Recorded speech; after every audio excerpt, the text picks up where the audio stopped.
Hey guys, Nick in the States here with a tale of two Chibsons.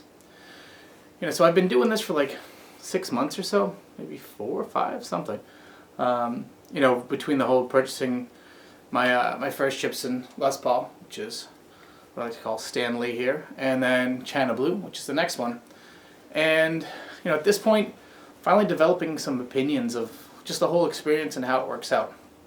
But first, let's take a quick look at the two that we got here. And then I'll share just some of the differences in my overall kind of feeling on the whole endeavor. So let's take a look. First, if you look at them side by side, both very nice tops. The significant thing is when I ordered each specifically with a one-piece body, with a one-piece neck, with Grover tuners. The Stanley one was actually an off-the-page Paul Stanley Beauty of the Burst model. Which came in, I think, a little darker than the washed-out cherry sunburst that Paul Stanley's is. That's why I just call him Stan Lee. And the China Blue was based on, I had seen, I think ZMK had a really nice ocean blue. Gibson's tried to do it, but unless it's like an R9 amazing top, Gibson's blue burst, sea blue, ocean blue doesn't look the greatest unless it's on just a killer top.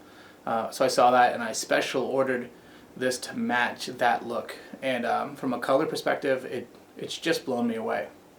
If you look at the headstocks, very similar, same the inlay quality is about the same on both. It has the same kind of forward lean that all of the Chibsons have from how the logo placement is, but from a size and positioning it's pretty good. I've swapped out with the real Gibson truss rod cover on the Stanley one, but China Blue still has the original appointment. Likewise for the body, the main thing I swapped out on both is the plastics from a look. I got rid of the poker chip on China Blue. I went with a white surround, kind of to match the white binding, and transparent knobs on the volume and tone knobs. With Stanley, what I've done is I've done the chrome top, old-fashioned tuners, old-fashioned knobs with the indicators. And Epiphone switch plastics, because they actually cover the holes properly, the import spacing, and they're not that funky off yellow that the Chibsons usually have. So turn around to the back, you see the one-piece bodies. They're just really nice, nicely set up. The China Blue actually has some flame to the neck that you can see, more of a natural back. The Stanley has been stained, but it's a really pretty back. So, kind of taking a look, let's talk about some of the differences and overall thoughts. Fit and finish wise, Stanley was hands down better guitar.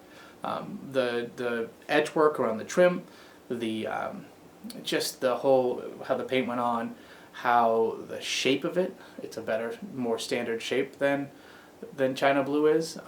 It's just a better guitar from a fit and finish, from a look. She's really, really great. I think the only maybe negative is you can kind of see the seam of the top where the veneer is matched up. It shows up a little bit in certain angles. Big deal. China Blue looks amazing on the wall. Looks amazing pretty close. And when you get up close and personal to it, you start picking out the little things, like the edging of the binding, where you can see it chipped out a little bit. Where some of the paint detail isn't as good, and where the shape really isn't very accurate compared to a real one or even the first one. And I've got an email out, I haven't heard back on if this is now a permanent thing. This is how the Chibsons were for a long time. Then the shape got more accurate. Then I think a lot of stores took a lot of heat. Some of them, like Guitar Monopoly, shut down. And I wonder if they're going to a more conservative shape so that it's not so close and so accurate. I know Gibson's been very litigious there. So that was kind of a bummer. Also, China Blue has a Bigsby, Chinese Bigsby B700, or a Chigsby if we follow the nomenclature, the standard naming convention. And it came with a ridiculous spring. Replaced the spring. There's another video kind of on my review there. Made it a lot better, but it's still not as good as a real deal Bigsby B7 or even the B70 Korean ones. So just FYI, I plan on swapping it out. Part of why I got it with it was just so that I wouldn't have to dowel the holes on the bridge. when I replace it. I may have to dowel some small holes, but not at least big, huge ones. So having gone through this endeavor so far, what are my thoughts? Well, first, it's been said a lot. I didn't listen. Don't buy during the holiday season. The China Blue is amazing, but it obviously was rushed. You can see it in the detail work. I got it in a fair amount of time, but those little tiny details will just kind of bother me a little. Second, I think what it underlines between the two of them is there's still a big difference from one to the next from a Chinese guitar that we order as a one-off. You know, as an end user, not a 50 or 100 unit order, we're going to have some degree of variation. And that's part of the fun. It's part of the risk. And it kind of results in never getting a perfect guitar. I discovered when I was switching the pickups out that Stan Lee, which is an amazing guitar, its one kind of negative is it's not a maple cap. It's a mahogany cap with a thin maple veneer over it. So she doesn't sustain, and she doesn't, maybe that's why she doesn't have quite clear tone up high, even with switching on a pickup, as a real Les Paul. Conversely, for the one that's less detailed, less well put together, this guitar is a pound and a half heavier, has a maple cap, and sings to play. It came with lower action. They both were nice action, nicely set up. I adjusted, just moved Stan Lee's bridge down a little. This one I did nothing with, and it plays great. Actually, really good tone even with the stock junky Epiphone branded back of the pickup things. So it's ironic, right? Because it's a better player and it's my less favorite of the two from a look and aesthetics, but they are also instruments.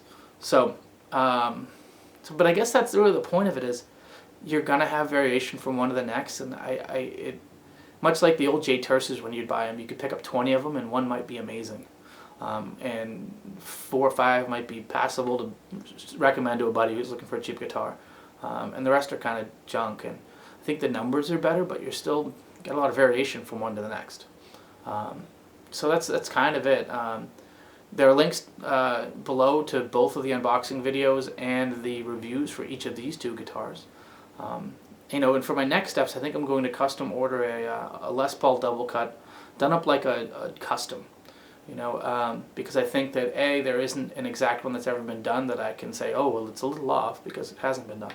And B, I think I'm going to put my own logo on it. And it's not for guilt, it's not for anything, it's just, that's really a guitar that feels more like it's mine than a Gibson copy, which is just a copy of something that Gibson's done. Whereas this is something that hasn't been done, and if I had actual guitar playing talent, and if I had actual huge money and a little bit of patience, I probably would custom order from the custom shop from Gibson. I'm not doing that anytime soon, so the next best thing for me is to have it built in China. I'll put a logo called Souza, because that's my grandfather's last name, and kind of got me started on the whole guitar gig. So hopefully this is helpful, just kind of comparing these two, and should have some more videos coming up, including one where I want to compare like the entry-level Michael Kelly Patriot to a Chibson from a quality and build standpoint, because they're comparable in price, more readily available, less legally fraught. So hopefully that's useful. But with that, I'm Nick in the States, and obviously I've got issues. Thanks.